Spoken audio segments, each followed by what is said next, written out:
Estamos em mais uma meditação diária da Escola Bíblica.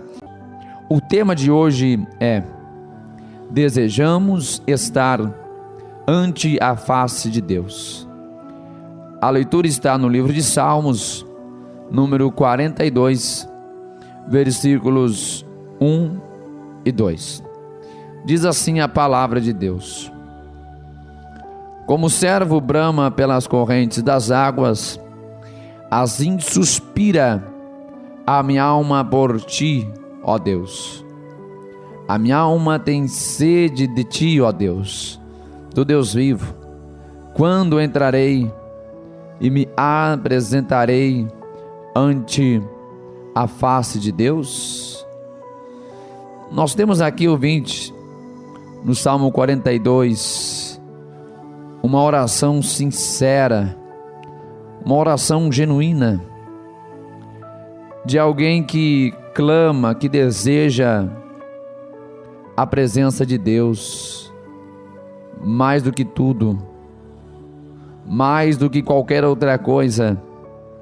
O desejo dele está expresso, é a presença de Deus.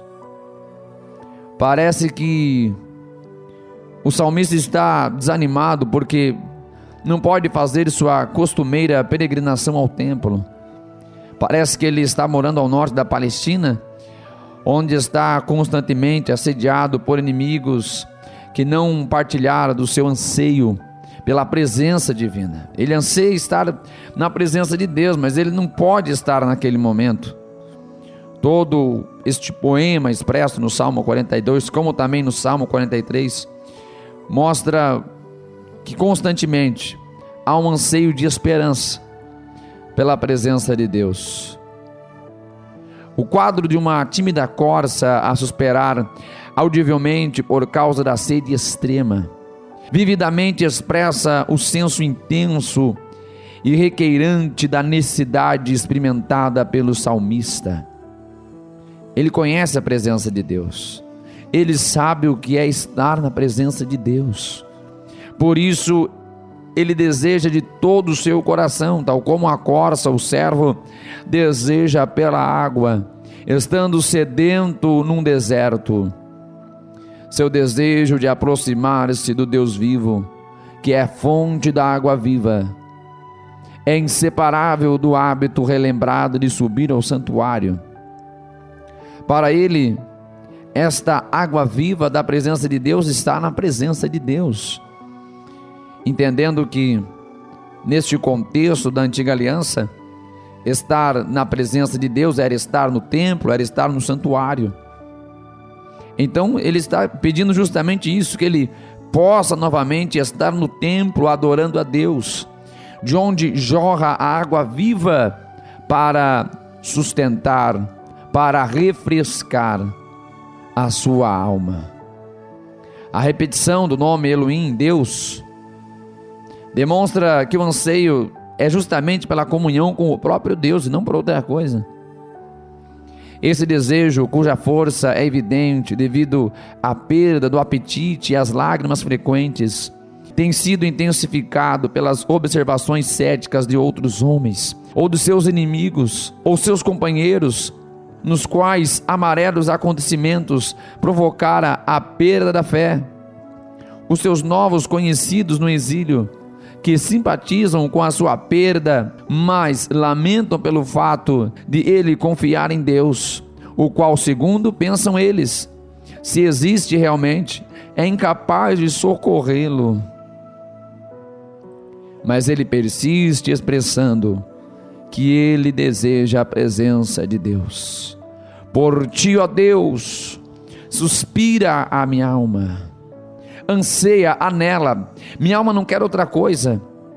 Minha alma, com todas as suas forças, deseja o Senhor. De uma forma intensa, há um gemido em minha alma. É isso que ele está dizendo, suspira. É da gente refletir neste momento, com qual intensidade nós desejamos a presença de Deus em nossa vida. Com qual intensidade a gente busca a Deus, ou simplesmente a nossa busca por Deus está relacionada há um costume de buscar a Deus, de orar, há uma vida mecanizada, de cumprir um ritual, de cumprir uma liturgia de culto. Quanto é o nosso desejo pela presença de Deus? Naquele contexto, já disse, havia a questão do templo. Para eles adorar a Deus e estar na presença de Deus, dependia de estar no templo. Mas Jesus foi quem disse que agora já não se adora mais em Jerusalém ou em Samaria, mas o Pai procura quem o adora em espírito, em verdade. A adoração já não está limitada a um local geográfico, mas sim a natureza e o desejo do adorador. O quanto nós desejamos a presença de Deus, o quanto nós buscamos. Na verdade, a segunda pergunta responde à primeira, pois o quanto buscamos revela diretamente o quanto estamos desejando. Assim como alguém que está extremamente sedento, ele vai se empenhar ao máximo para encontrar água para tomar, isso é óbvio. Assim também é a nossa busca pela presença de Deus. Quanto mais nós desejarmos, mais nós vamos buscar. É totalmente contraditório alguém dizer que deseja a presença de Deus e não o busca, não se empenha a buscar a Deus, não abre mão do seu tempo para oferecer um tempo de qualidade a Deus, para oferecer um tempo de estar na presença de Deus, um tempo para estar na casa de Deus. O salmista deseja e ele busca. Ele compara-se com uma corça, como servo, que não pode disfarçar sua sede. O salmista não consegue esconder sua paixão pelo Deus vivo. Presta atenção, ouvinte, é algo que arde em nossos corações, é algo que queima, é algo muito forte. Eu até acho muito difícil a gente conseguir esconder a nossa fé e o nosso desejo por este Deus. É óbvio que cada um há de expressar-se de sua própria maneira quando adorar a Deus, é óbvio, não estamos falando de um padrão, de um meio específico em que se deve ser seguido para adorar a Deus. Não há um modelo, mas sim há um modo. Mas, contudo, quando nós adoramos a Deus e desejamos a Deus, isso não pode ser escondido, isso é notável, isso é perceptível. Tal como a corça não disfarça sua sede, tal como o salmista não esconde a sua paixão pelo Deus vivo. Ainda que os seus inimigos estivessem zombando dele, é isso que nós vemos. Os inimigos zombavam dele enquanto ele buscava a Deus, pois diziam: onde está o seu Deus? Os seus inimigos viam ele buscar a Deus e zombavam a sua atitude, dizendo: Deus não vai te ouvir, onde é que ele está? Ele ainda mantinha a sua lembrança de quando ele estava na casa de Deus, de quando ele estava na presença de Deus.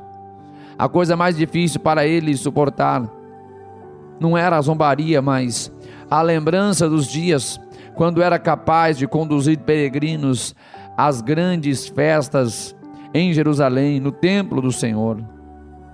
Contudo, ele alenta a sua alma no versículo 5, a fim de fortalecer a sua fé e aquietar-se de sua melancolia. Porque estás abatida, ó minha alma? Porque te perturbas em mim? Espera em Deus, pois ainda o louvarei na salvação da sua presença. A alma do salmista se perturbava pela sede da presença de Deus. A alma do salmista se abatia dentro de si pelo desejo de buscar ao próprio Deus, pela sede de Deus, pelo desejo de estar na casa de Deus. Qual é a nossa prioridade? Qual é a nossa maior preocupação? O que é que mais nos traz inquietação? Eu penso que é momento da gente, cada dia, estar mais e mais inquietos pela necessidade da presença de Deus, pela necessidade da graça de Deus, pela necessidade da comunhão com Deus. Isto tem que nos preocupar, isto tem que estar em número 1 na nossa vida, o desejo de clamar, de buscar, de servir a Deus, de conhecer a Deus, de conhecer os mistérios de Deus, de estar próximo à vontade de Deus, fazer aquilo que Ele espera de nós. O salmista não tinha outro desejo, ele queria a presença de Deus, ele queria estar com Deus. Sua alma se abatia por isso, porquanto tanto ele desejava